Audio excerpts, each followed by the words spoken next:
конечно, спектакли, поставленные по его пьесам, сегодня они существуют не только у нас на сцене именно детского театра, но и на сцене Ингушского драматического театра. Там тоже ставят спектакли.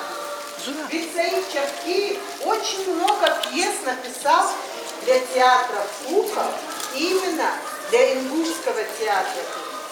Ведь биография его начинается с 60-го года. Ему всего было тогда 22 года.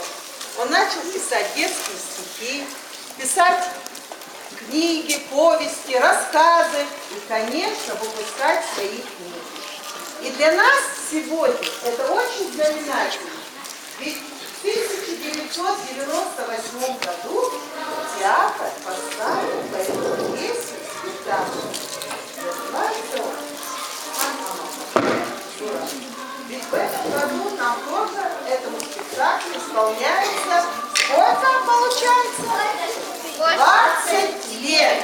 Поэтому давайте с вами сегодня вспомним историю этой сказки.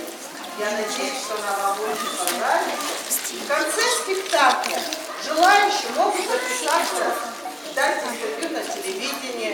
У нас в фойе стоит стол. На этом столе и карандаши цветные, и листы бумаги. Вы можете запечатлеть полюбившегося вам героя и оставить свои рисунки здесь. А потом мы проведем конкурс рисунков.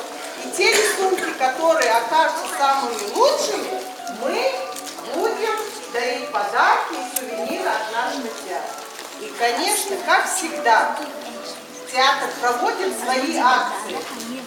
Волшебные сказки Ингушетии – это книги, которые выпускаются очень редко и в малом количестве. Поэтому мы, может, и дарили вашей школе, я не помню, но еще одну книжечку, ведь их действительно в продаже нет, мы дарим тоже вашей школе. Учитесь, читайте и побольше, конечно, читайте наши сказки. Хорошо?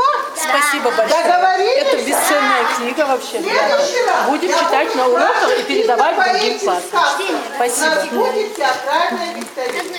Сейчас Мы вам говорим.